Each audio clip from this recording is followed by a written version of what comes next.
Welcome back, everybody, to episode 2 of the Zone Podcast, where we debate sports.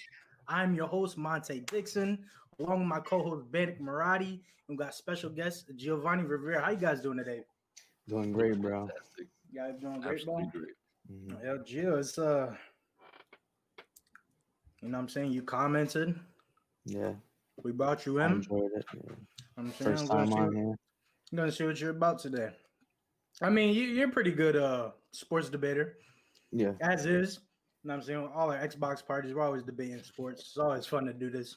hmm But we're gonna start with the first question of the day. John Morant is expected to be out 3 to 5 weeks with a grade 2 left ankle sprain, and Kevin Love has also been injured and he'll be out for a few weeks. So, what do you guys think their injuries mean for their teams? Want me to go first? Or you can go first. Yeah, you can go first. All right. So for the Grizzlies, I honestly think they might struggle a bit, because they are missing Jaren Jackson as well, Right. and Jaw's gonna be out for some time, so they're gonna need somebody to step up. So And here's my. for the Are you good? Cavs, yeah, nah, I'm Oh, gonna go for for the the Cavs, Cavs. right? Go ahead. For the Cavs, I feel like they'll be fine. They've been doing pretty well as of right now. Darius Garland and Colin Sexton have been balling, so I feel like they'll be all right until Kevin Love comes back. So here's my thing for the Grizzlies. I think the stretch where he's out 3 to 5 weeks is really gonna hurt him, like really bad. All right, so here's the thing about the Grizzlies. All right, um, as I said, Ja's out 3 to 5 weeks, and Jaren Jackson is out for extended period of time, and Justice Winslow Mm-hmm. is out, hmm and no one has a timetable for his return, along with Jaren Jackson, who suffered a hip injury during my bad. He tore his meniscus during the bubble, Yeah. and Justice Winslow is out for a good amount of time with a hip injury that was suffered during practice. So if we take a dive into their schedule, they just had a very impressive win against the Brooklyn Nets, 116 to 111. But if you look at the next 10 games, this is where it gets a little tough, and this is where missing John Morant's gonna, really hurt him when he's leading their team in points, as long as assists. They have Boston, which if I go based off of these games in which I predetermine if they're gonna win or lose, Boston they're gonna lose, Charlotte they're gonna win, Lakers they're gonna lose. Then they play Lakers again. That's another L. Yeah, Cleveland's playing great basketball right now, amazing. so They're that's probably questionable. Then they have Brooklyn, then Cleveland, then Minnesota again, then Philly. See, if you look at those upcoming games, those are very tough games. Yeah. So I'm not sure because then again they have the playing games towards the end of the year. Mm-hmm. So Ja's gonna have to go crazy when he comes back, because being down, if they lose all those games, which they could, what would they be? 1-9, 1-10. Yeah, they'll be down. I mean, I feel the next 10 games is looking rough. They'll probably go like 2-8, Yeah, probably. if that. Because if you think about it, they'll probably let me see if we have any back to backs. Because I feel like the better team will probably rest their players, like the Lakers. Mm-hmm. Yep. They don't play them back to back, but I mean, the teams were already resting players against them anyways. The Nets didn't play KD or Kyrie, I don't think, against the Grizzlies last night or whenever that game was played. So they've No, already they been did resting that. teams. But Yeah. I think the Grizzlies are pretty screwed for the start of this season. Mhm. Because not only is Ja going down, and he's obviously been their best player this year, they don't have Jaren Jackson Jr. And their backup is Tyus Jones, who is okay, but he's not replacing 27.6 assists and a 32.3 PER. Yeah, and don't forget that he was Rookie of the Year. They're not. That's very No. hard to replace. Yeah. It's gonna And be plus, very and difficult. Jaren Jackson Jr., I mean, that's still a huge loss for them. They were the favorites to win the play-in, before he got hurt last year because Correct. he was going crazy last year. Mhm.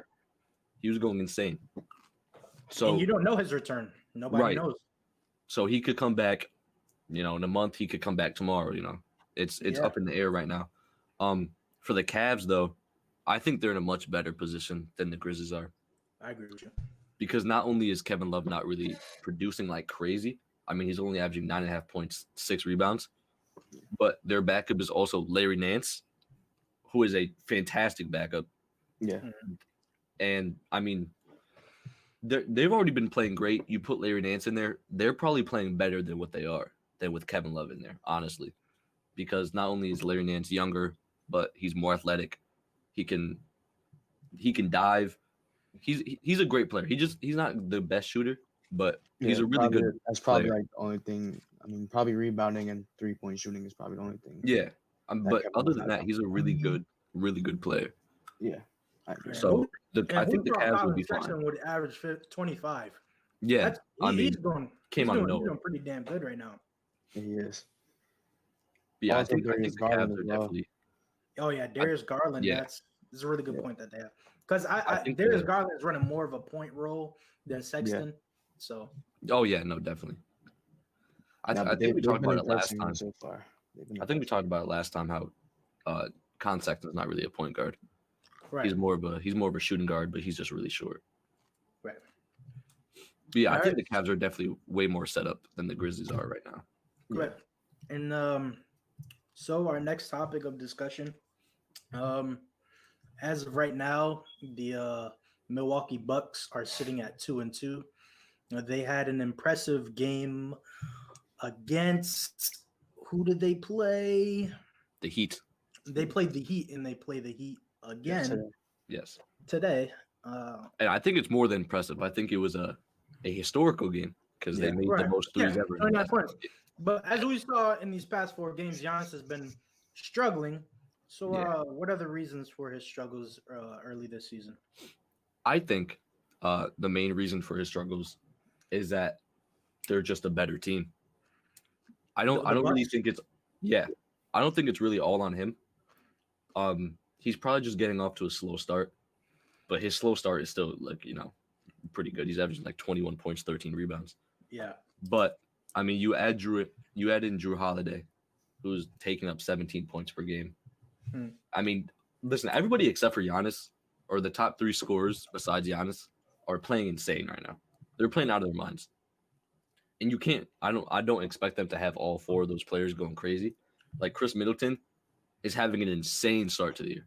Yes, 26 points, he really is. 33 PER, shooting 57% from the field, 51% from 3, and 100% from the line. That is insane. Mm-hmm. That is insane. Drew Holiday, 17 points, 25 PER, 59% from the field, 37% from 3.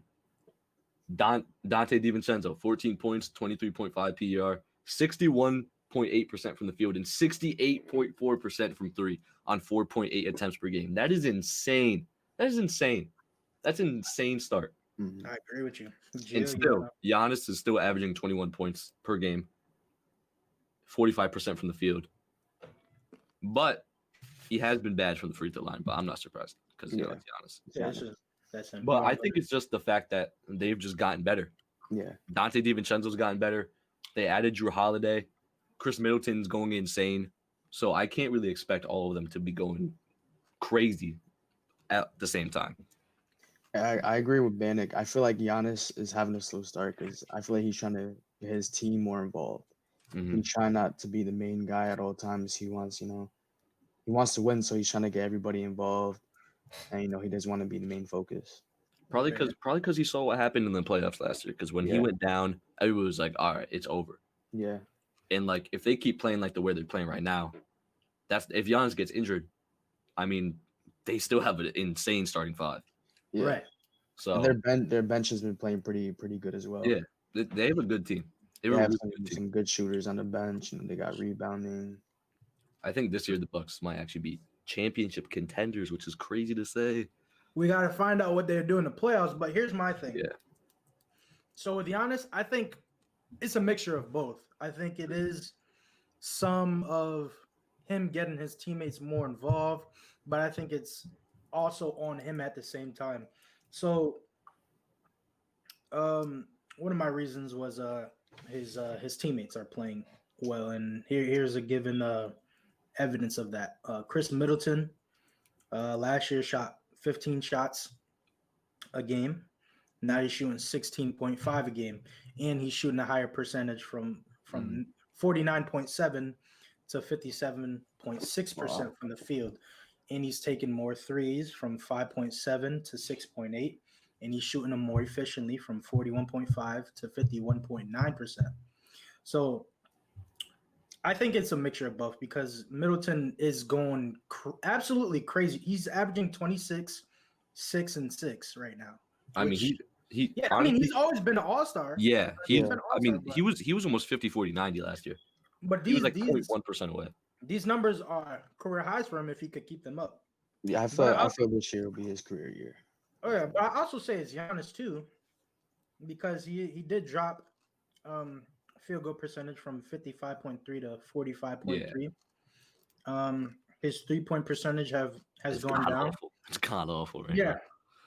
I mean, he's shooting the same amount of attempts, but he went from 30.4 to 22.2% right now.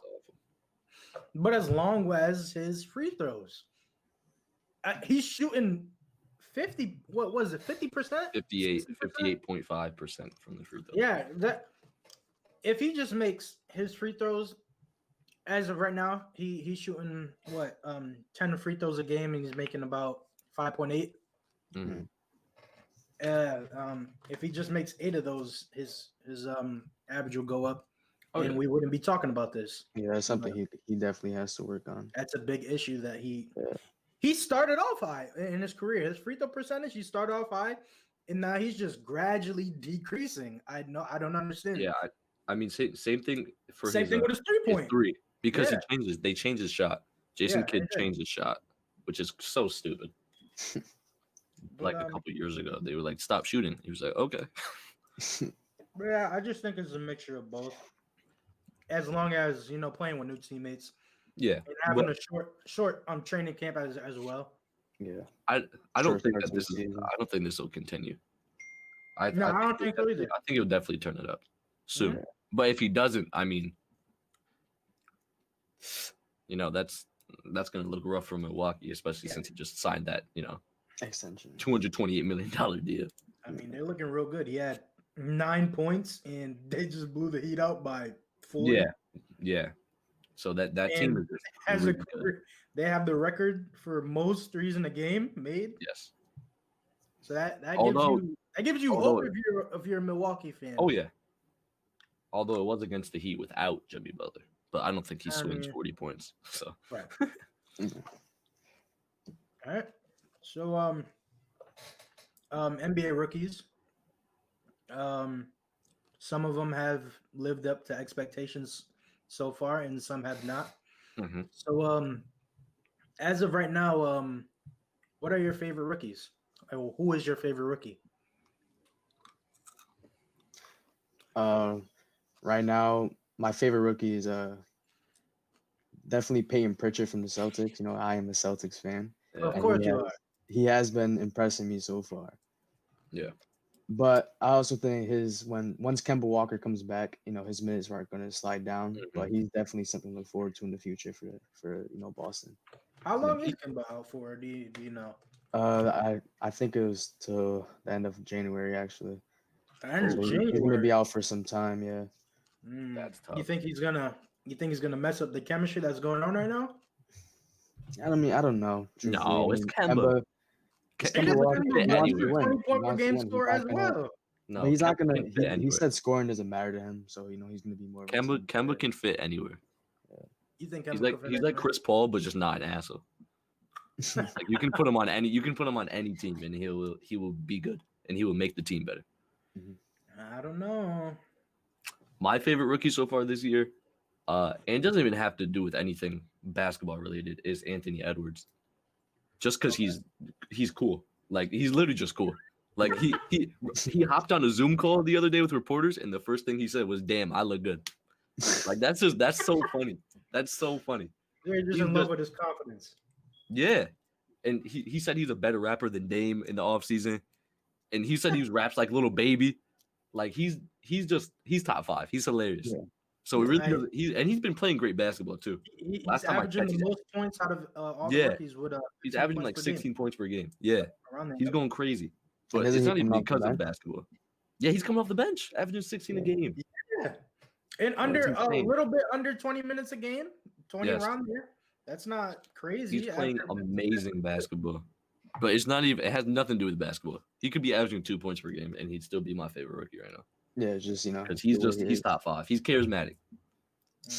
So based on my eye test and watching the game so far, I really like Cole Anthony on the Magic. He was the 15th pick in the first round for them. And so far he's averaging 8.5 points, 4.5 rebounds, 4.2 assists. Yes. Now the numbers may not speak volumes of how good he's playing, but he's doing what a rookie should do. Yeah. He's confident. He's attacking the basket. He's taking late game shots as if you saw against the Wizards. He did that in back-to-back games where he was taking those late game shots. And that's just the kind of confidence you want in your rookie. Oh, yeah. But another guy I had my eye on so far is 19-year-old Denny Avdija from the Wizards. Yeah. He came out of Israel. He's averaging 7.5, 5, and 2.5. But as the numbers may not speak, but he is, as I said, 19 years of age and averaging 7.5 points per game in the NBA. I mean, that's still, to me, that's not amazing. great. That's pretty good. Great. It's okay for a 19-year-old. But if he's shooting 54% from 3, 52% from the field, he's a really good shooter. I would say he's one of the upcoming shooters in the league, where you could compare him to the Corvers or the Reddicks. Yeah. And I just like what I see out of both of those rookies. So those are the two rookies that caught my eye as of so far early in this season. But one more that I did not mention is James Wiseman. I know the two rookies I chose were the number 1 and number 2, but James Wiseman has insane. There was a highlight of their last game that they just played. He blocked someone's shot, got the rebound, ran full court, did a Euro into a dunk. And he's a rookie. Like that's a Giannis play. That's a classic Giannis play. Gets the ball, runs the floor, Euro dunk. He looked like Giannis. But I'm surprised you didn't pick him because of his height. No, he's just, I mean, I loved him coming out. Even though he only played like 3 games in college. Yeah. I knew he was going to be great because he's a big that can shoot the 3. And that's what every NBA team is looking for. And the fact that the Warriors got him is just icing on top of the cake because he's going to learn shooting techniques from Steph fucking Curry, the greatest shooter literally ever. And then also Klay Thompson. And then also Steve Kerr. 3 of the best shooters literally of all time. Who's mentoring him. Here's my thing. I know what I said last episode that he was a really good piece in addition to the Golden State. Mm-hmm. But is that what they really need right now, though? I think so. You think so? I think because they've never had a center. That was always their weakness. They've never had a center. Warriors' weakness. Yeah, but they never needed that though. Right. They didn't need that before, but now with the way that this team is looking, yeah, they need a big that can stretch, especially with the way that the NBA is going. They need a big that can stretch the floor and play defense. I understand that Golden State had the number 2 pick, but I think a good fit for them if they were able to choose anybody would be Anthony Edwards because they're 2-2 right now. They started off 0-2. They started off terrible, but I feel like in order to be in that playoff contention and as we thought they were going to be in the beginning of the season, I think they need another scorer, and Anthony Edwards is that. He's a scorer. That's what we saw so far for the Timberwolves. He's the leading points per game amongst the rookies. I don't know. I just think he would be a better fit. Andrew Wiggins, he's kind of rock. I don't know. Andrew Wiggins, He's very up and down because the Yeah, past he's couple very. games, the He's past two inconsistent. games, he's been great. Last night He's he just scored inconsistent. 20, 28, Yeah, he just dropped 27. 27. Yeah. Yeah. So The past two games, he's definitely you been get better. that every night. Right. That is the problem. He hasn't been able to show it. No, I feel like But his whole career he's been pretty inconsistent as a player. I understand your point, but I think long term, if Clay comes back and he's good still, I think long term that Wiseman was the correct Correct choice. Yeah, the right choice. Because then you got Steph, you got Clay, you got Wiggins, you got Kelly Oubre, you got James Wiseman as your starting five. So If Wiggins, you're gonna take Draymond out. yes, That's how you feel. yes, I feel like After Golden State just gave him that money, yes. I think he's not gonna be in the starting rotation. I don't think he's as starting good lineup. as he once was. I mean, maybe. I mean, it would probably make more sense to start him, but that's the thing. if you're going for scoring, then I think you start. I mean, you could have Draymond is a great facilitator. Yeah, but and a great that's what I was defender. about to say. Like, what do you see Draymond as? He's not gonna give you 20 a night, but he's one No, of the but I better mean, facilitators in the game. He could easily come off the bench but still play 30 minutes a night. You know what I'm saying? So you're Like telling- he you're could telling me definitely be in that Draymond's a role. sixth man? I think Draymond would be an amazing six man like because he's a another- playmaker. He's a great. He's that perfect spark plug off the bench, not for scoring, but just for energy, for defense, and for playmaking. Yeah, I think he would be a fantastic six man. Now they probably won't have him come off the bench. They'll probably have Kelly Oubre come off the bench, who's another good six man. But I think that starting five would be. I mean, that's like small ball, but with a 7-foot center, and 2 6'7" forwards and a 6'7" guard. Oh, speaking of Kelly Oubre, he finally made something other than Yes, he jump. finally made something that was not a layup or a dunk. Very proud of him for playing basketball. But yeah, the Warriors are they're gonna be definitely a team to watch. Yeah, I mean, I don't know, I could see them sneaking into the playoffs with the way that the team is right now. But I could also see them going off and being a 4 seed, but I could also see them missing the playoffs.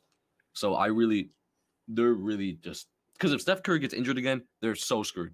Like it's over. I see Their them season is already over. finishing like probably like 8, 9, probably. Mm-hmm. That's where it gets dangerous because you got to play them playing games and. Oh yeah, I mean Steph Curry in the playoffs is insane. So yeah, in a playing game, play with him. Yeah, that is true. But I mean, if Wiggins, the biggest if of all time, if Wiggins keeps playing the way he's playing, then they're going to be really good. Yeah. But if he doesn't, which he probably won't because it's Andrew Wiggins, then they're probably screwed. He's inconsistent. Yeah. All right. So, as far as much as we know about this season, we don't really know what's going to happen towards the end of the season. But as far as we know right now and what we've seen so far, who are you guys' early NBA MVP favorites? I have 3. Yeah, I have in 3. In order. I got one. My first one is James Harden. James Harden. Because holy shit, in these first 2 games, let me read you his stats. Right, 39 points per game, 5 rebounds, 12.5 assists, 59.5% from the field, 50% from 3, 92% from the line, and a 41.21 PER. That is fucking insane. And he's not going to do that all season, obviously. But I mean, I could see him dropping down a very tiny bit. And even if he averages like 35 points per game, 9 assists, 6 rebounds on like 52% shooting, 42% from 3, like that's MVP. Those are MVP numbers. We just saw him drop 36 and not win an MVP. I know, which is ridiculous, which is the dumbest thing of like ever. I don't know. I thought he should have won MVP. But if you like got with one those guy, numbers, Bannock, if you have one guy dribbling the ball all the time, taking all the shots, and goes to the line about 14, 15 times a game, he's going to average 35. So who's your MVP? Because if you say who I think you're going to say, I'm going to smack you. Yeah, like me? I got I got Mr. Ice Tray. Beautiful, fantastic. I got Trae Young. Mr. Trey, Trae hold Young. on. Trae Young is averaging 15 free throws per game. How are you going to tell me that my pick is invalid if Trae Young is shooting 15 free throws a game? Yes, but he's the only one with the ball in his hand. So if Trae Young is shooting 15 free throws a game, then so is he. But I'm not. I have Trae Young on my list too. I have Trae Young on my list. Okay, but look. My point was that James Harden always has the ball in his hand. Correct? That's first. And second, he goes to the line 15 times a game, so he's gonna average 35. Right? I wasn't knocking him. I'm not saying don't average 35. Well, then I can say the same thing for your pick. I'm saying we saw this before. We saw this before in him not and he winning was MVP. absolutely robbed of MVP. Last year he was robbed. If you average 36 points per game and you don't win MVP, you're robbed. I don't care. But I no. If you have a problem with my pick because James Harden has the ball in his hands all the time and shoots 15 free throws a game, then I have a problem with your pick because Trae Young has the ball in his hands and literally shoots 15 free throws a game. Monte, he has more free throws than 3 teams in the NBA right now. All right, so you're saying 3 whole NBA teams. You're saying since he's averaging 36, he should win MVP. If he averages, well, obviously not just because he's averaging 36. If he was averaging 36 and they missed the playoffs, no. But if he's averaging like 36 points per game and they're a top 3 seed in the West, then yes, because he is their most valuable player. If you take 36 points off of a team, you need at least probably like 2 or 3 players to replace that. All right, let's just make a baseline and say he makes the playoffs with averaging 35. Well, where does he make the playoffs? I don't know. What seed? He's a top 8 seed. Let's just. If he's a top 8 seed. So will it matter where he goes? Is what I'm asking. Will it matter? I think it always matters. But I mean, it also could be different because James Harden could just keep winning them games. They could have 42 wins, and James Harden's responsible for 35 of those. But you also gotta look at it like this: John Wall and DeMarcus Cousins have not played yet. Right. So will they affect his numbers? Right. That's why I said that his numbers will probably drop back down to not fucking insane like he's playing right now. But still, if he averages like 35 points per game and he is the reason that they win games night in and night out, then yes, he is my MVP. All right, so I got a question for you. Okay. Since you're basing it on that baseline. If Russell Westbrook averages a triple-double and gets in the top 8 seed, is he going to be MVP? If Russell Westbrook averages a triple-double this year? Because we saw it before and he didn't win MVP. Yes. I don't know if they're going to give it to him again, but I think that he would definitely be in consideration because a triple-double is insane. He was at number 3 for me. So you think it's more impressive to score 36, 8, and be 35, 8, and 6 and be a top 8 seed? You think that's more impressive than a triple-double? Look, if Russ comes out and he's averaging 26, 12, and 11, then yes, he can be my MVP. But if he's doing what he's doing right now, 14 and 14 right now, then no. And plus they're 0-4, so I'm saying like if they made the playoffs. But he has to get the scoring up and he has to make big time plays. He has to be the reason that they win games. I see. All right, so Jay, who you got? Who's your picks? My early MVP favorite is Luka. Luka. Yeah. He's already averaging 27.7. That's basically 28 with 44% shooting. Also with adding on 7 rebounds and 7 assists. See, here's my thing, and I brought it up. I believe it was the last episode I brought Luka up or no? Probably because I brought Luka up because I thought. Oh yeah, I brought it up. So here's my thing with Luka, Gio. So I said we saw him average basically 29, 9, and 9 last year. Mm-hmm. Right? And my question was, how much could he get better? How much could his numbers rise? See, as you said, what is he averaging right now? 27, 28. 8, or 28, 7, 8. As we saw, that's a decrease from last year. Oh yeah. And last year he didn't win MVP. So how can he be MVP? So how can he be MVP if he stays the same? I feel like I feel like that team is gonna be a great team.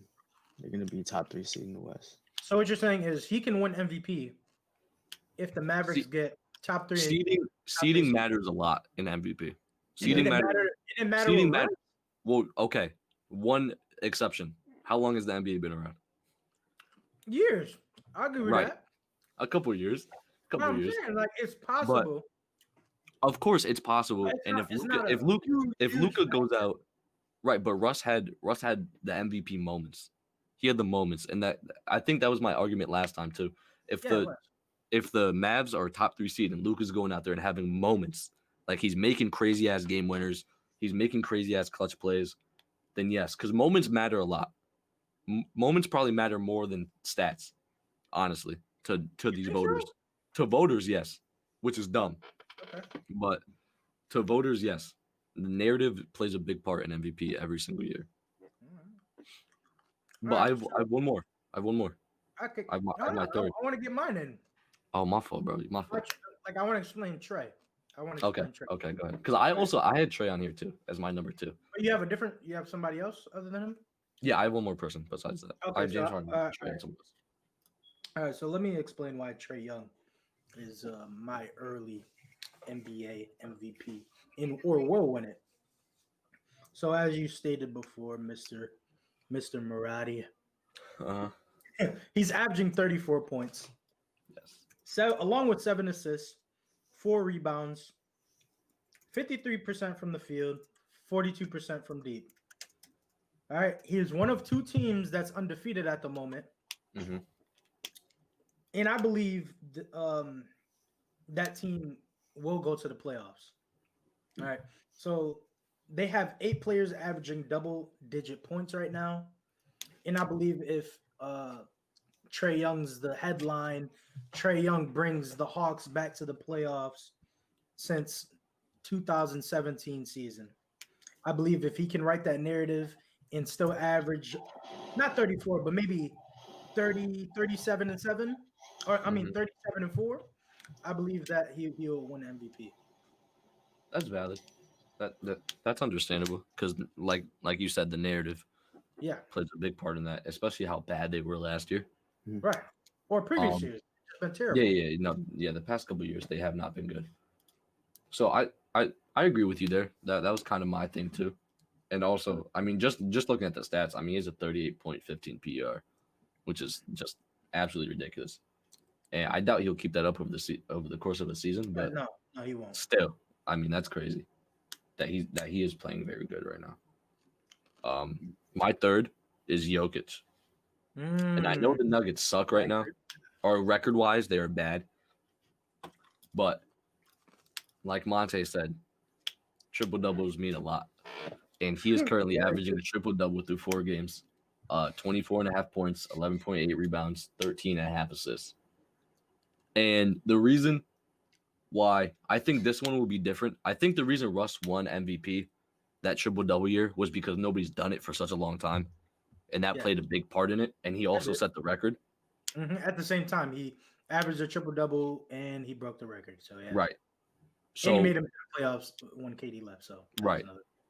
So, if Jokic averages for a center to average a triple-double, that is insane because when I think of a center, I think of points, rebounds. Yeah. For a center to average a triple-double, right, the first thing would come to your mind would be blocks, right? Which would be fucking insane. Yeah, if someone did a triple-double with points, rebounds, and blocks. Yo, if a center averaged 10 blocks, that would be insane. That would be insane. But like that's the only way. Like, if you didn't know of Nikola Jokic, that you would think, oh, it's a center. He's down in the paint. He's getting blocks every game. But if Jokic averages a triple-double, averaging 12 rebounds and 13.5 assists per game, I don't give a fuck where they're seated. I don't give a fuck if they miss the playoffs. He's my MVP because that is an insane thing. He's not winning. I don't give a fuck if they don't win a game for the rest of the season, Monte. No. They have to make the playoffs. But if they're the 8th seed, he's my MVP. It's not even close. Because for him to average a triple-double as a center, averaging 13.5 assists per game, that is unheard of. Some point guards never touch 13.5 assists per game. Yeah. Like, that's insane. And he's shooting 62% from the field, 40% from 3, 80% from the line with a 30.4 PER, Wait, how many rebounds is he averaging? 11.8, so pretty much 12. You know, averages more. Russell We're not Westbrook. gonna talk. We're Very, not very gonna cool. Very cool, Russell Westbrook. We're not gonna talk about that. But yeah, I think, for yeah. a center to average a triple-double, if he leads them to the playoffs, he got it. He's the best. He's the MVP. No doubt. Gio, you got another one, right? Or no? My other one was Russell Westbrook. Oh! Because of the triple doubles and all that. Mm-hmm. But the Wizards do suck at the moment. They are 0-4. Yeah, the Wizards do suck. Yeah, but I feel like if Russ can keep it up, he could probably get his points a little bit higher. He definitely got it. See, here's the thing: he's not being as aggressive. Yeah, which is good. Rockets, which is good because he definitely being more. He's shooting better than last year, right? Nah, I don't think he's shooting better. He's shooting 41 right now, but I mean that's because of one bad game and it's still early in the season. So yeah, the first game was pretty bad. Yeah, but yes, those are my two MVP early. Yeah, early no, MVP that's favorites right there. Yeah, I like those. I think all of them. I could see all the players except for Russ winning MVP this year. That's crazy. I mean, it's only because I don't see the Wizards turning it around. Why not though? I just don't. I don't believe in them. I don't know. I think I don't they could believe in the Wizards. I mean, because Bradley Beal is averaging a lot of points, but he's also playing bad. 32. He's playing bad. He's averaging a lot of turnovers. He's not shooting well from the field. So they're just bad. They haven't been in sync yet. No, and they need to get in sync, especially since the short season. I think they're one trade away from just being okay. Possibly, but I think they're crazy. They just got to get.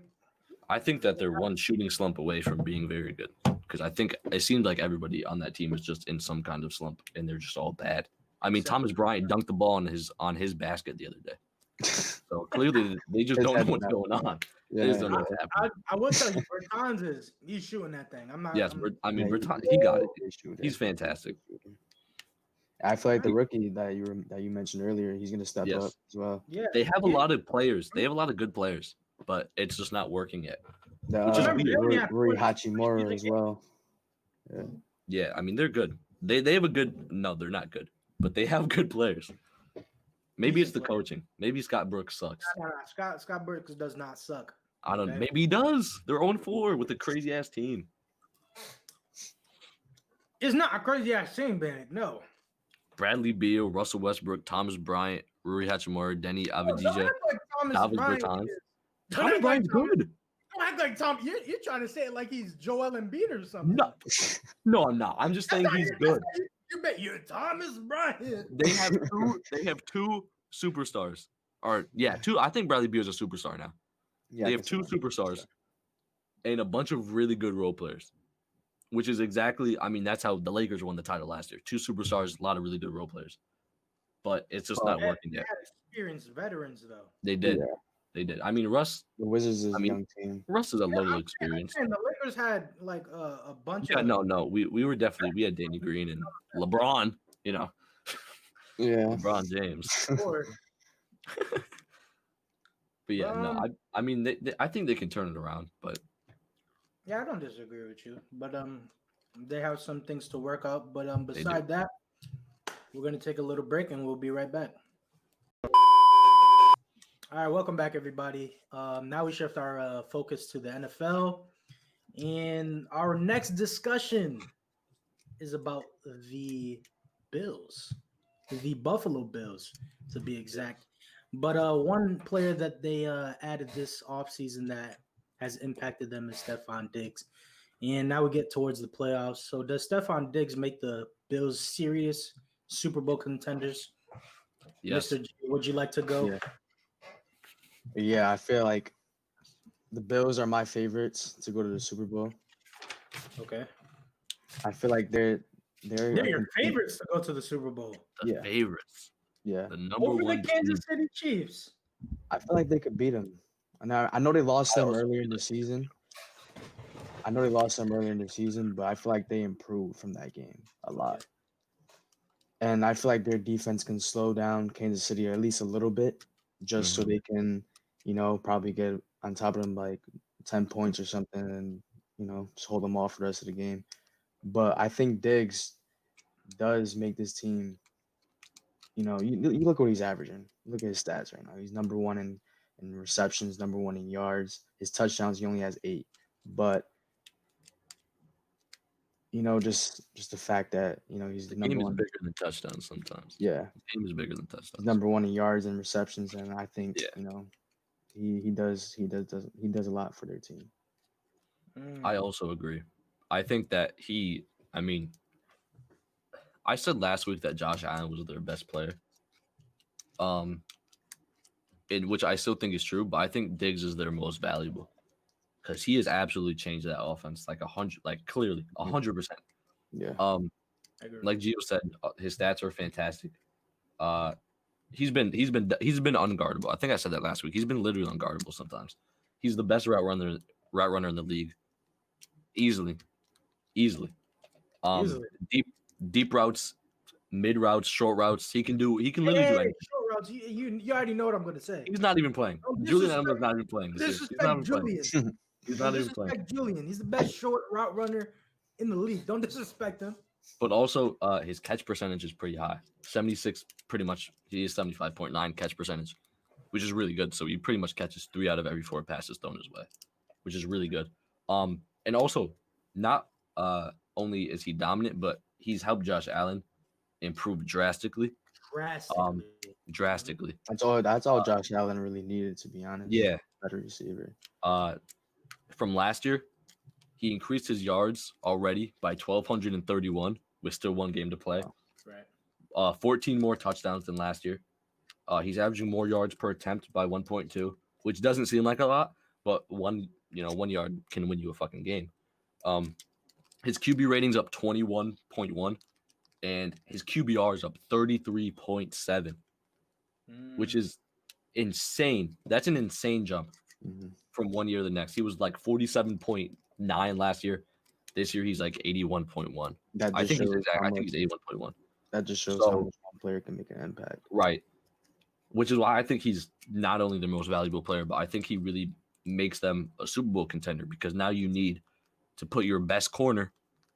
You probably often have to double team him in games because he can get over the top. You have to have all eyes on him. Which is going to be very dangerous in the playoffs because Cole Beasley's right. He's really I was just about to say that.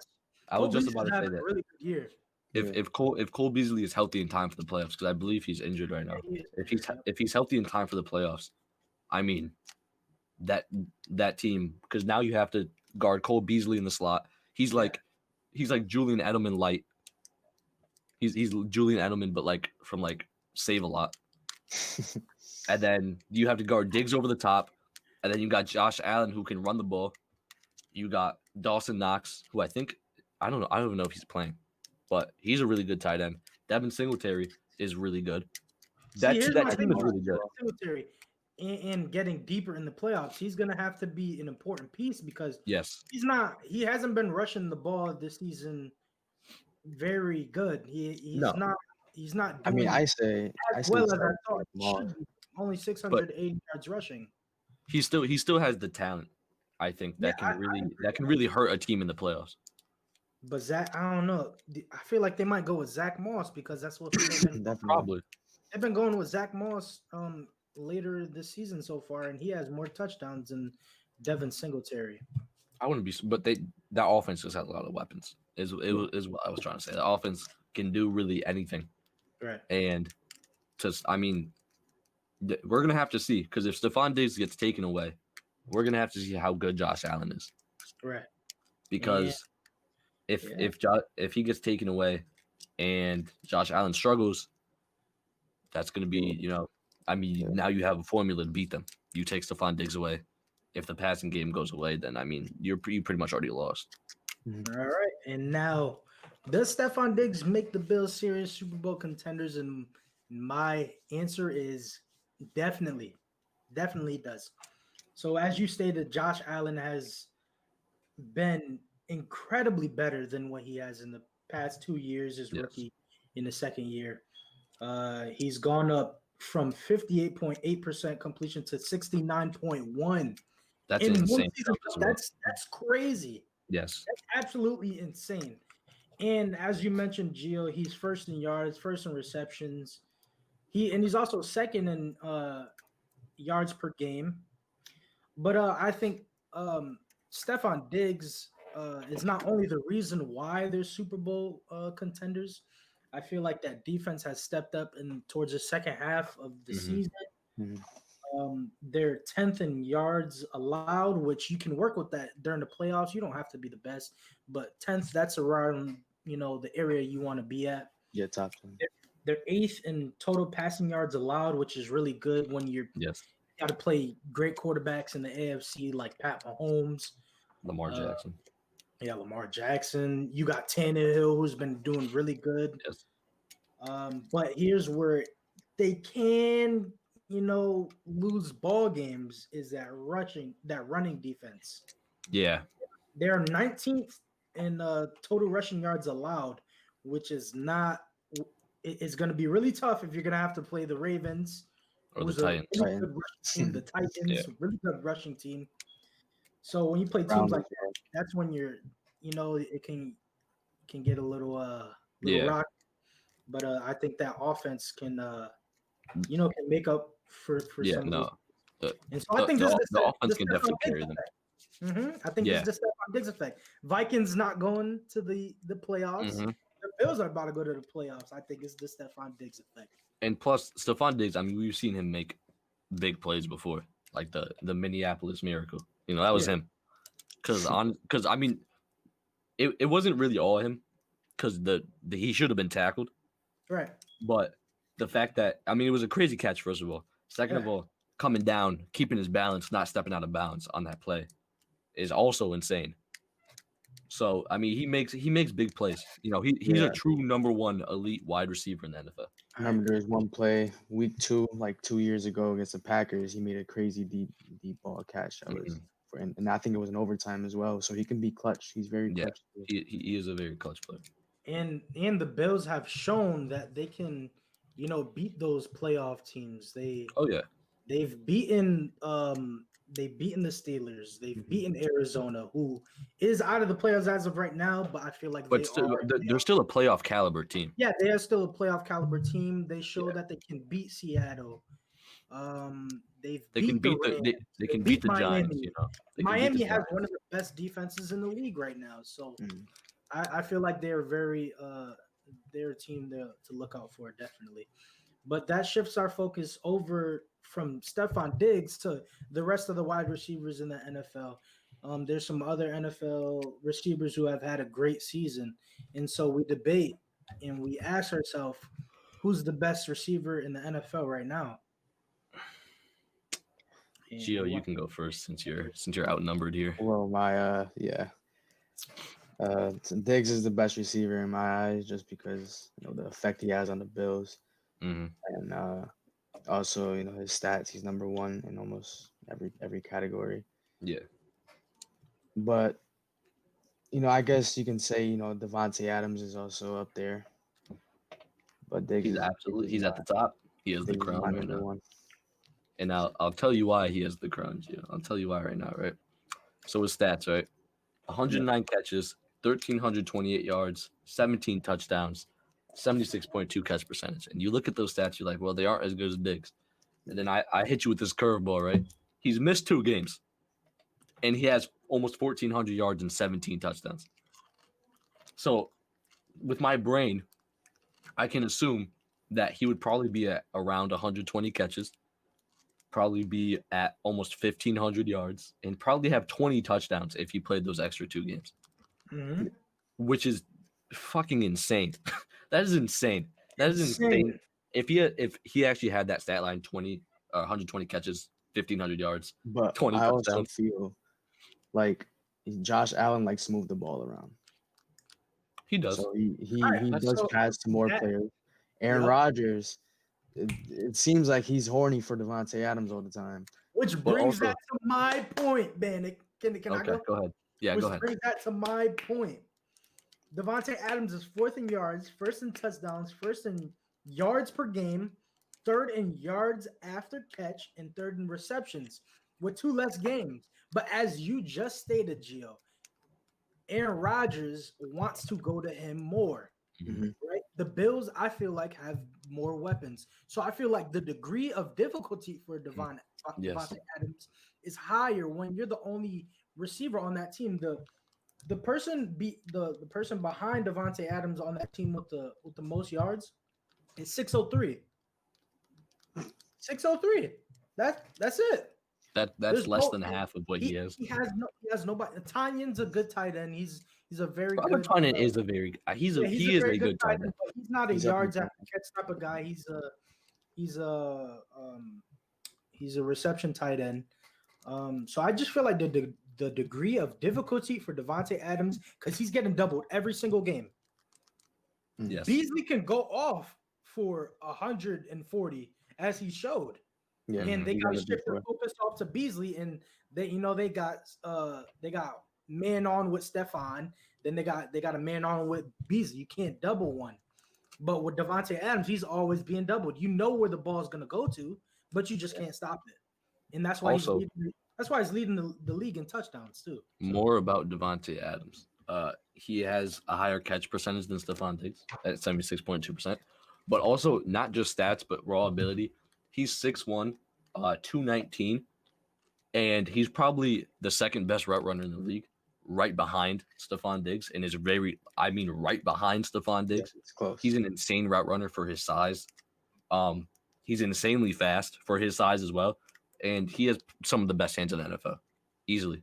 He's up there with DeAndre Hopkins in terms of hands and contested catches. He's a great contested catch player. He's the perfect wide receiver right now. Yeah, I think so. I got besides Julio Jones, obviously. I got a question for you guys though. If you guys had to start a team and you had to pick one receiver and you could pick any receiver, who would you start your team with? Not just based on this season, but just in general. Any active receiver, they have to be playing right now. Yeah, active receiver as of right now. It could be Odell, like a healthy Odell. You know what I mean? Julio Jones, because he's the best receiver in the NFL when he's healthy, and it's not even close. But he just can't stay healthy. I think because Julio's like Devontae Adams, but taller and faster. Because he has crazy hands. You saw that catch in the Super Bowl. Yeah, no. That shit was insane. Yeah. He has insane hands. The ball out of Malcolm Butler's hands. Do you remember that? Yeah. He's insanely fast. I don't know how.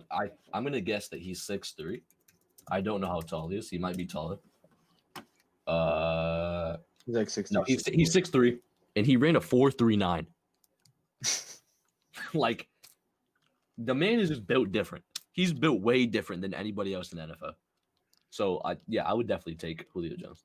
Okay, now I say, all right. So if I'm looking to build a franchise, right, I'm looking at the future. So I'm picking DK Metcalf. I feel like DK is going to be a top receiver in the league one day. Wait, can we talk about? I want to talk about. I have some things to say about Mr. DK Metcalf. What you got? I think he's being extremely overrated. He's a very good receiver, but the people comparing him to Calvin Johnson. He's a very good receiver, but he's because they're comparing him to Megatron, to Calvin Johnson. Okay, I understand that, but he's a really good receiver in the league right now. Yeah, but is he in my top 10 receivers? No. What? No. He's not. And here's why. Right now. Here's why. Right? Because I'm not going to list it right now because I don't know off the top of my head. I just know that he's not in there. Right? Wow. He is he is a one-trick pony. Now, his one trick is very, very good. He's one of the best over-the-top threats in the NFL. He's insanely good. But he also has a very limited route tree. He doesn't run many routes. Also, he drops the ball a lot. Like, I'm pretty sure he's top 5% or top 5 in the league in drops. He drops the football a lot. So he has the potential to be very good because he's built different. Like Julio, he's built way different. He's very fast. He has the perfect athleticism for a receiver, and he's a great deep threat. But he has to work on the the 5 to 20 yard range, and he has to get his hands better before I can really say he's a top 10 wide receiver in the NFL. You don't have him in the top 10 wide receiver, Bannick? No. Are you serious? Yes. You're lying to me right now. I mean, if you base it straight off this year and straight off stats, okay. But based off of what? No. As you said, he's built different. Yes, he is built very different. He's an athletic freak. Benny, he's a fantastic athlete. You throw him a state route, he would take it to the crib. You can't do anything with him though. What? You can't do everything with him. He's not even close to the top of the league in route running. For me, a top 10 receiver is a receiver who has every part of their game almost perfected to me. Because top 10 out of all the receivers in the league, that is an insane thing to be. Now he could easily be number 12, number 13, number 14, but until he fixes his problems, because number 10, right? You don't see Tyreek Hill dropping as many passes as he does. I can put Tyreek Hill on any route, and I know that he's going to dominate. I can't put DK Metcalf on any route, and he's going to dominate. He's a bigger receiver, though. Yeah. No, I know. Okay, fine. So him and D-Hop. D-Hop can run any route. He doesn't drop the ball. DK Metcalf. 6'5". Okay, well, there's no receiver that's 6'5". Is DK not 6'5"? I don't know. Actually, I have no idea how tall DK Metcalf is. My thing is this. He's 6'4". So you're talking about route running, but we never looked at Randy Moss as a great route runner. Okay, but he's not fucking Randy Moss, Monte. He's showing over the top is like no. They're throwing him over the top. No, but he's not Randy Moss. I'm not saying he's Randy. No. Randy was just built different. Right. Corners used to play 15 yards back. Maybe DK Metcalf could get to the level of Randy Moss one day. Because he's definitely built like him. Yeah, I'm building for the future. So he's definitely. I think his physique is better than Randy's. He probably has the highest ceiling of any wide receiver in the league right now, and it's really not even close. Yeah. But as of right now, I don't think he's top 10. Overall, looking at wide receivers, I don't think he's top 10. Just because he can't. I don't. He's not a great route runner from 5 to 20 yards. And most of a football game is 5 to 20 yards. You can't just throw the deep ball every play. Yeah, but he's up there in yards though. I know. Statistically, he's very good. But he's not. His game is not well rounded. Because if you can take away the deep ball, what is he doing to you? He's not. But who has taken it away from him though? No one. Have you not seen the past couple weeks? He's slowed down. He's slowed down insanely. Bannick, he has 10 touchdowns on the season. I know, but over the past couple weeks, he has slowed down because teams have started to get horny for him. Some people wish that they could touch 10 in the season. Monte, statistically, he is very good, but looking at his game, he is not a top 10 wide receiver. He hasn't had a 100-yard game in the last month. He's just not. He's not a good enough route runner, and he's not a good enough. He doesn't have good enough hands yet. He has to focus on catching the football. I'm gonna disagree with you, Bannick. I can't. That's fine. DK Metcalf is really different. I think he's top 10. That's okay. I think he's guaranteed top 10, but if what am I hearing right now? I was like, bro. I don't know. I was on ESPN. All right, so Monte. All right, so since you brought up the question, who would you build your franchise around? Receiver as of right now, and they all are their ages as of yes. right Everyone's now. everyone's healthy. Yeah. Everyone's the same age, but everyone's healthy.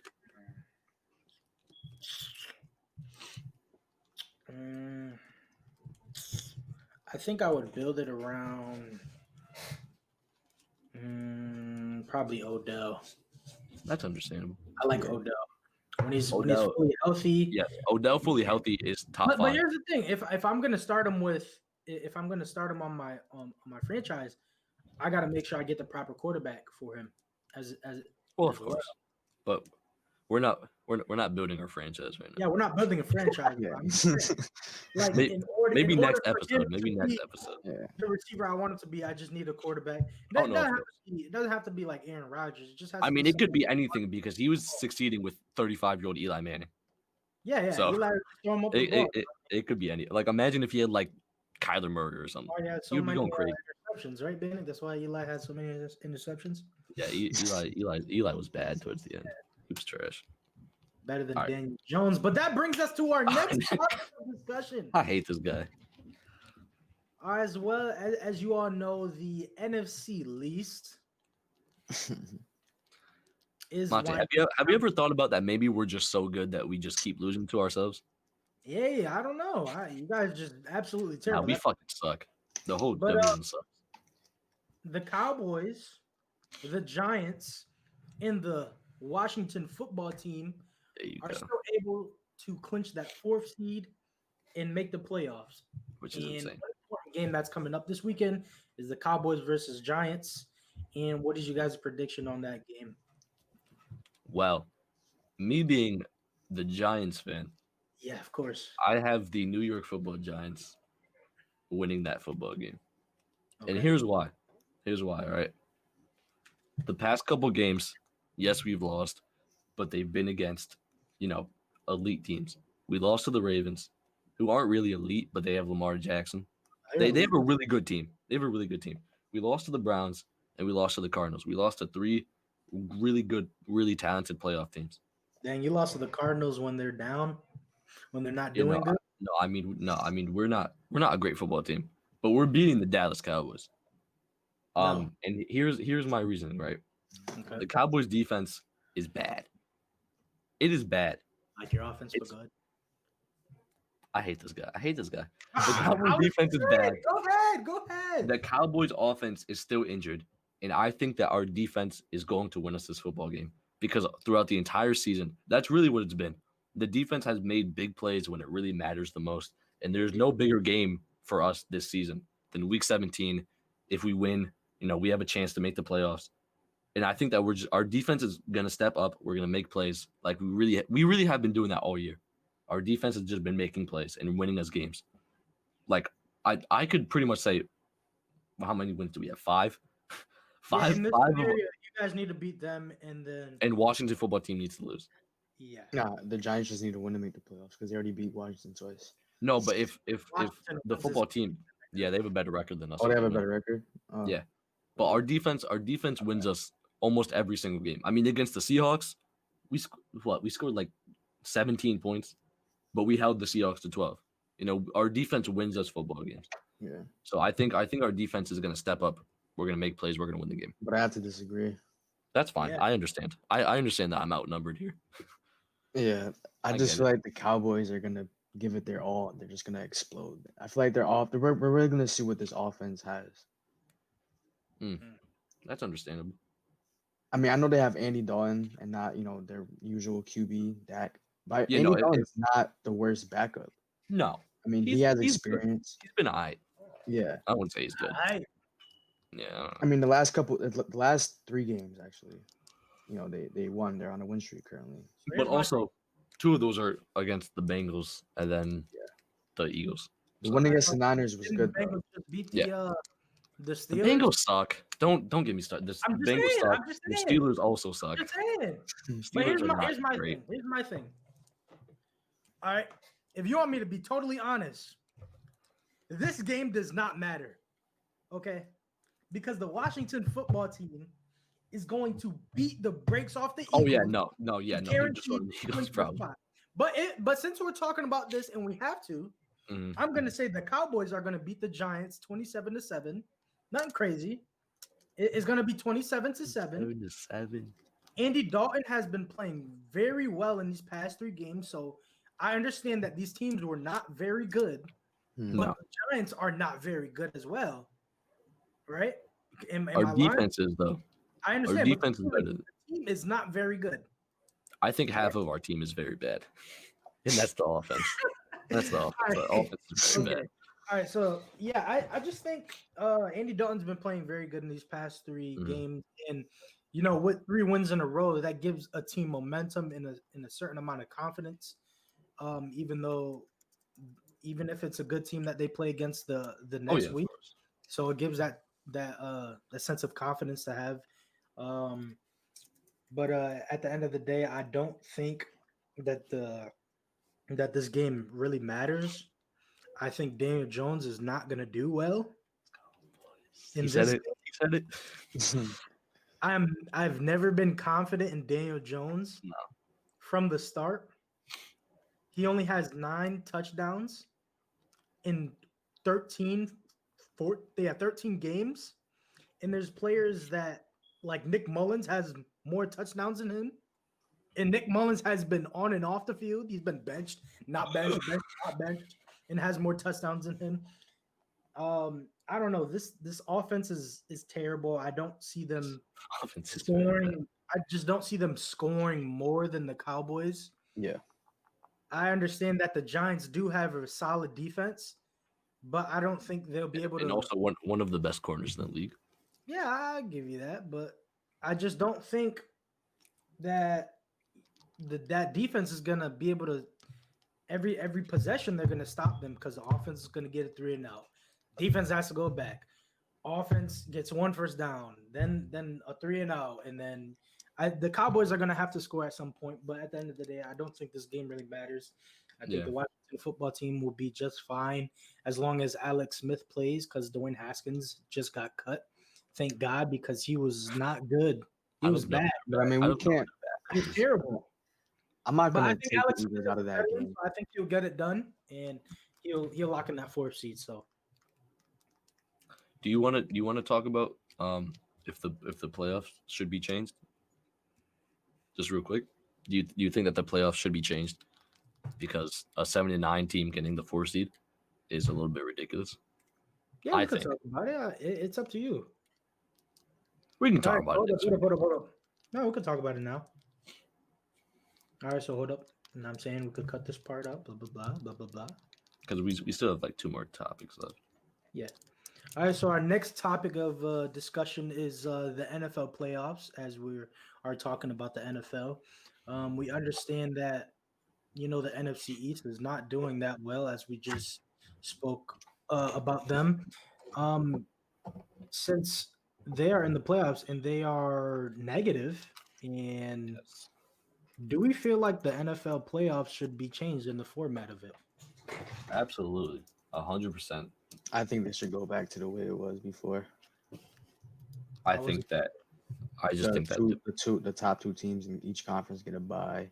Yeah, but then again, I that see. division, they would have still made the playoffs. Yes, yeah. I'm saying that they should. I understand what you're trying to say. Like with the 7 teams, you understand. Like the Bills have worked hard for that record. Yeah. But they don't get a Yeah. bye. So, But I mean, I think my point was that I think they should get rid of the whole division winners makes the playoffs okay. because it's a little stupid. It's dumb. Because the Washington football team should not get a home game ahead of the Buccaneers, Yeah. or ahead of the Rams, or ahead of the Bears, or ahead of the Cardinals. Like the Cardinals might miss the playoffs at 8-8 or 9-7, whatever they finish, because the football team won the NFC East when everybody's bad. So it just doesn't make sense. It's not rewarding good teams for being good. It's So rewarding. you feel like they should go towards like records? Yes, it should be like the NBA. The Wow. best 7 teams from each conference make the playoffs. Because For the NFL, yes, or do you think they should go back to 6? no, I like this. I like the 7 because more teams make the playoffs. I think that's better. Okay. But like Washington should not be the 4 seed. They're a good team, but they're 79. They didn't like the whole purpose of the NFL regular season is to win more than the other team, to make the playoffs, to get better seeding. Right. So it makes the Rams, the Bears, the Cardinals. I mean, the Bucks have 10 wins. They're gonna have 3 more wins than the Washington football team. I almost said the other name. That was close. But yeah, they might even have 11 wins, and the Washington football team is gonna have 7. So they're gonna have 4 more wins, and they're making the playoffs ahead of them. And it's just stupid. It makes no sense. I agree with everything you're saying. Yeah. Yeah, I could agree with you there. All right. All right. So we're gonna shift our topic to another NFL discussion around the league. The Dolphins are having a pretty good season. 10-5. Yeah, 10-5. 1-2 in a row.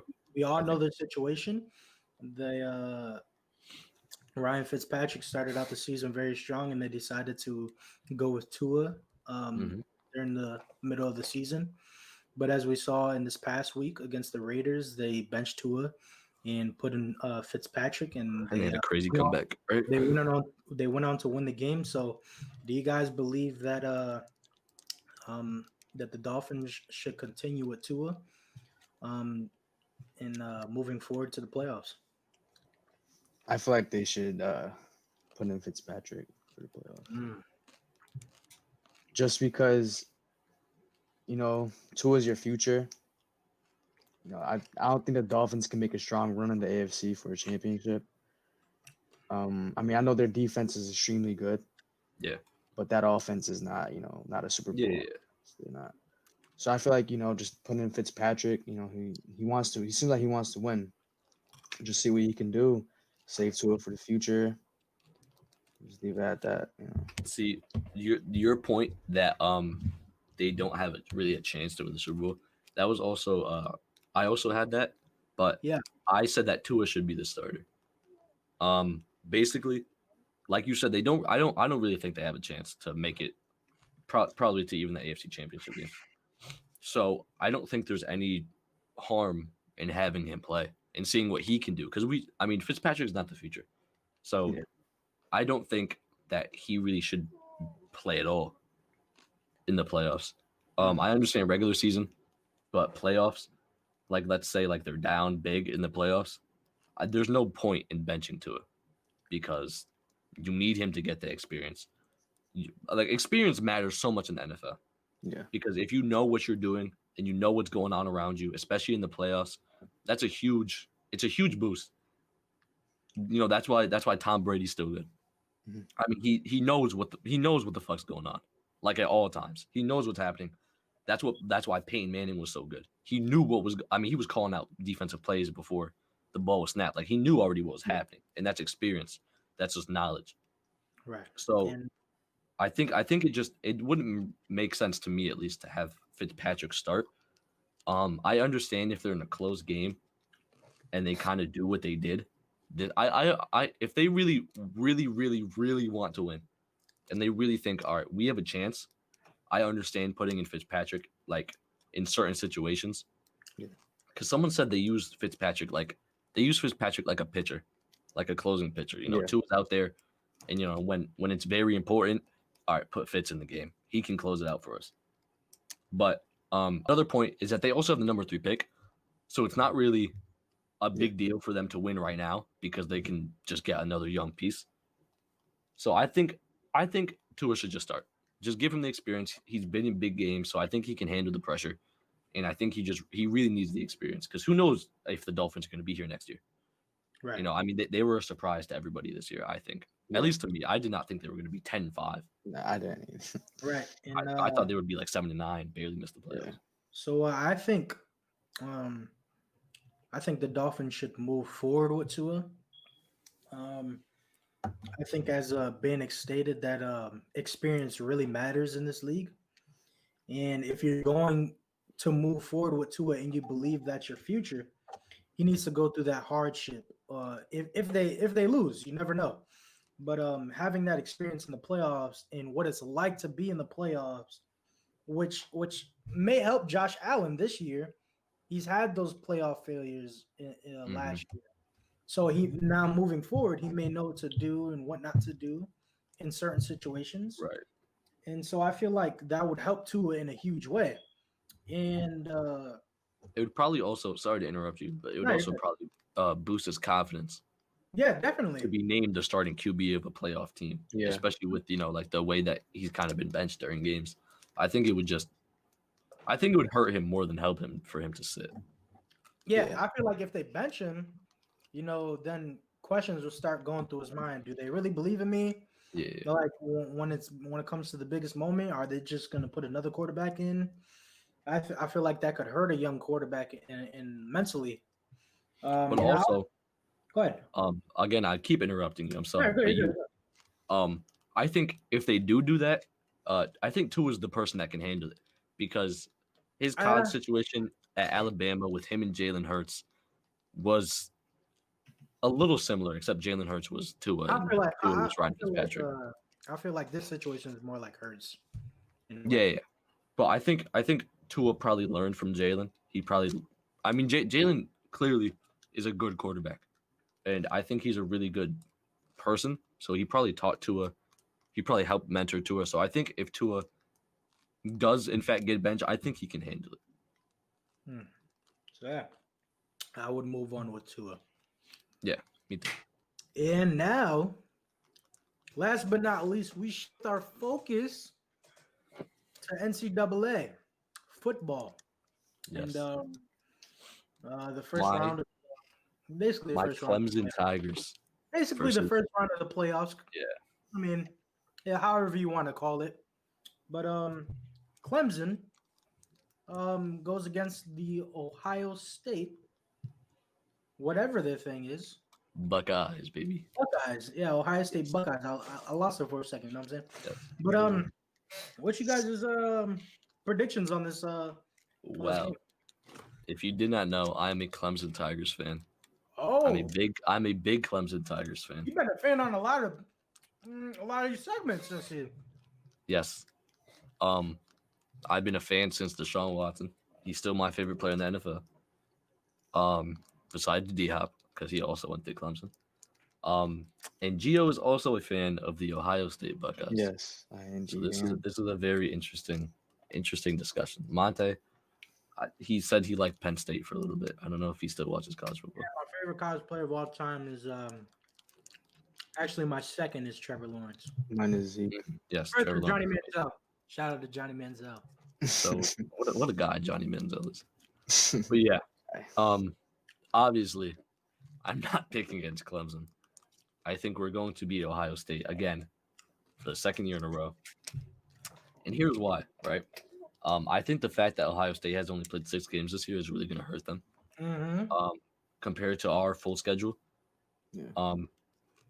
Because 6 games compared to 11 games, I think we're just going to be more prepared. Even though the ACC is really trash this year, so we didn't really play any good teams besides Notre Dame.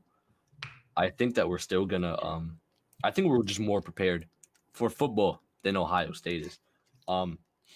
They played 3 ranked teams this year, and 2 of them were decided just by 1 touchdown. Especially for a playoff game. Right. So it's not even like they're dominating the good teams that they're playing. We just avenged our only loss of the season against Notre Dame, and that was with Trevor at quarterback, and we dominated them instead of our true freshman DJ.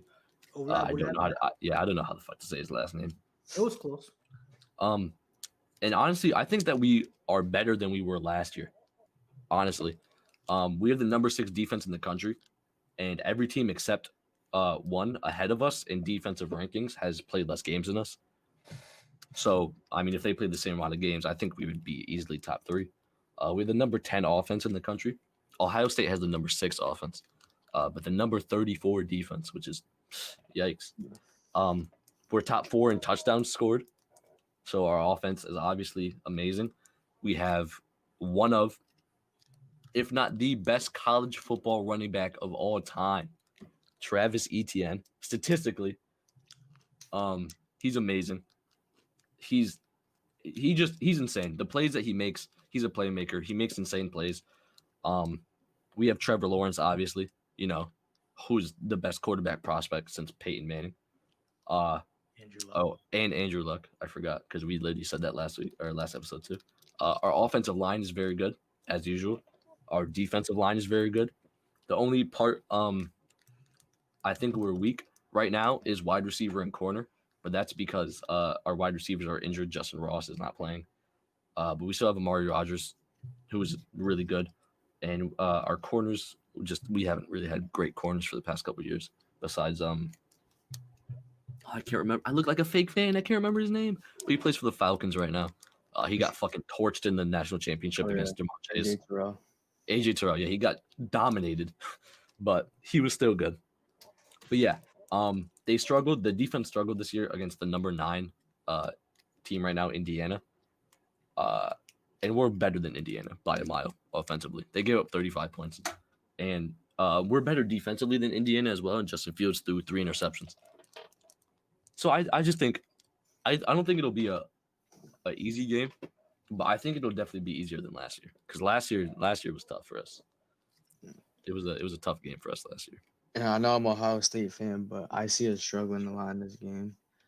I don't know if Justin Fields could bounce back from his game last week or the last time we played. It was pretty bad. He threw 2 picks, 12 for 27, 114. Yeah, Northwestern. Yeah. If y'all are struggling against Northwestern, Yeah, imagine against Clemson. So that's what I'm saying. Like, I'm gonna have to go. I don't know. I'm kind of iffy on this game because who knows what can happen. I haven't been watching that much, college football as of this season, but from what I've been seeing, we could put up numbers. Mm-hmm. But this is a really good team that we're playing up against. All right. So wait, I have more. Of course, I have more. Go ahead. Also last year, Ohio State has a really good running back this year. I don't know his name, but he's very, very good. I know you're talking about. But last year, the biggest reason why they were really competing with us was J.K. Dobbins. He had those 2 crazy runs on the final drive. He caught 5 straight passes out the backfield. And they don't have him anymore. But I do think Ohio State is going to rise to the occasion. I know I said that they struggled against Northwestern, so how are they going to beat us? But I don't think they were probably taking Northwestern seriously because it's Northwestern. I think they probably thought they were just going to go in there and dominate. But I think Northwestern definitely woke them up because if Justin Fields played how he played against us, we're winning by 40. Yeah, I feel they'll play. They won't. They're not going to underestimate Clemson. So No, Ryan Day is a good coach. Ryan Day is a good coach. Justin Field is a great quarterback. So I think they're going to rise to the occasion, but I don't think they're going to do enough to beat us. And so that's where I come in, and I say that Clemson is going to win this football game. That's what I love to hear. With the sole difference of Clemson just has Trevor Lawrence. Yeah. Trevor Lawrence he's a natural born winner. In high school, lost 1 game. College football, 34-1. 2. Oh no, 1. No, right. 34-1. Yeah, right, because he didn't play. Yeah, 34-1. And the only loss they lost to Joe Burrow, and they had one of the best of college history. Yeah, they had so many players drafted. So you shouldn't be embarrassed of that loss. So I just think that Trevor Lawrence is one of the best quarterbacks to since Andrew Luck. I think he's the difference. Justin Fields is a really good quarterback, but I feel he's more of an athlete than a natural thrower of the football. I feel like if he's not able to be a passer in this game, that's gonna hurt them. And but that is a reason why I got Mr. Lawrence winning this football game. Quick question. So when Peyton Manning was drafted, there was also another QB drafted. Ryan Leaf. Oh, I was about to say, you trying to do trivia? What's going on? No. I'm just saying. I think it was Ryan Leaf. No, Ryan Leaf was with Tom Brady. Okay, so then who was drafted with Peyton Manning? Basically, my question is, since I think Trevor is the best. Ryan Leaf was Peyton Manning. Okay. Was it Peyton Manning? Okay. So Peyton Manning, Ryan Leaf. Do you think we're gonna have another situation with Trevor Lawrence, Justin Fields? I do. I think Justin Fields is going to be a good NFL quarterback. I don't. I feel like he has some aspects of an NFL quarterback, but I think he has a lot of things to fix, like his throwing mechanics. Well, the question was, do you think one's going to be really good and one's going to be like a bust? I wouldn't. That's a tough question because I'm not really sure what Justin. I see Justin Fields as not being. I don't think he would be a bust because I don't think he's going to be good in the NFL, anyways. So you do think he's going to be a bust? Not a bust because I never looked at him as a top quarterback. Okay, well, I mean, if he's taking at number 2 overall and he sucks, Yeah, if he's a top draft pick in the Oh, no, NFL, he will be. I mean, then I mean, I don't know. I guess you can say he's a bust. But in my eyes, All I right. don't see him as a very good quarterback. I feel like he's more of an athlete, if anything, because Okay. in college you can get away with that. We saw Yeah, that you with can. quarterbacks. His throwing mechanics needs a lot of help because it's Specifically, your guy Johnny Manziel. a very long He's release. one of those. What'd you say? Yeah, I said specifically like Johnny Manziel, who got away with being an athlete. He's coming back. I don't think he's coming back, Monte. Coming back. He Johnny likes to Manziel, crack. He likes to crack. All right, but what I have to say about that is, I feel like he'll only be. I don't know, bro. The Jets. He'll probably be a bust with the Jets, but No, I with feel the like Jets, he'll he would improve. look terrible. I don't Yeah. think Yeah. the Jets would get a quarterback anyways. I don't think Sam Donald's the problem. He has nobody around him. So I I feel think like if Sam the Jets choose a quarterback anyways, Me too. they're But I feel like if Justin Fields were to get drafted by like another team besides from the Jets, I don't think he'll be a bust. I mean, I think that, I mean, the Jets were 100% taking quarterback if they're the number one pick, because Trevor Lawrence, Sam Darnold, I'm They're taking not- Trevor Lawrence Yeah, I'm not 100 missing times out. over and over again. But now that they have number two, I would be shocked if they didn't take a quarterback, but I could see it happening. Because I mean, Sam Darnold versus Justin Fields. I don't know. Justin Fields isn't really a talent like Trevor Lawrence, so it's not like he's generational or something. So you need to draft him. So I could see him falling to a decent team Yeah. that just needs a quarterback, like maybe the Denver Broncos wow, Or- they really got Justin Fields number Drew two. Lock is. Huh. or the San Francisco 49ers, like I said, because I think that they need a new quarterback. They do. Or even if the Washington football team somehow misses the playoffs, he could go there. That would be a good pickup for. There's a lot of good quarterbacks in this class. I think Justin Fields is going to be good. He just has to be Feel like he'll be a good fit. in around the right Atlanta. system. Atlanta would be good too. He just needs the right system, or he needs the right people in the right system around him to Yeah. take advantage of his strengths. Justin Fields. For at Atlanta, Yeah, I I think because he's not an. I don't see him as a passer. if As they a if great they passer fix in football, I don't see that. if they fix that O line, they definitely have the receiving core for Yeah, Justin they Fields to definitely succeed. do, but I feel like they will get frustrated with him. Maybe his rookie year, but That's my prediction. think I he'll don't be think good. he's a great Yeah, passer. Was what I look at and what I saw with other quarterbacks like Matt Jones, a very good quarterback, very good pocket passer. Who I just prefer pocket passers, but Yeah. because when you're a mobile quarterback and you're worried and you're under pressure, it goes straight to let me just run rather than let me look at my last read. He might be open. But I don't That's think why I don't think Justin Fields really a Lamar Jackson type, where he's gonna tuck it and run. I'm not I saying think- it's bad, but I just don't. No.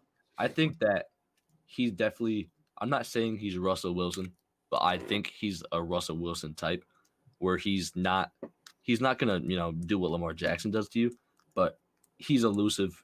I've seen him. You can compare him like I mean, a Kyler Murray. Yeah, I mean against Clemson, he escaped the pocket so many times. He broke contain over and over again, and he found the guy downfield. So I think he'll be good in the NFL. I just think he'll need some time in the right place. He needs So the not exact Jets. right place. Not the Jets. If he goes to the San Francisco 49ers, that's probably the best fit for them. Yeah, for 'cause him, they're a really honestly. good rushing football team. They're a great rushing football team. They have a really good offensive They have coach. weapons. They have a great defense. They have great offensive weapons. I mean, Justin Fields to George Kittle sounds amazing. Debo Samuel. that just sounds great. Especially if they get another wide receiver in the offseason, like Allen Robinson or something. I mean, that team would be insane. That'll be ridiculous. That would be insane. No matter who's really at quarterback, that team would be insane. Right. So that was a great podcast, everybody. That was really good. I enjoyed it. Yeah, We're gonna do this again very soon. We're gonna Probably try to Sunday be again. consistent with this. Yeah, very consistent. So I thank everybody for watching. If you haven't already, make sure you subscribe, like, and share this video, and we'll see you for episode 3. Thank you. Yes, sir. Mhm.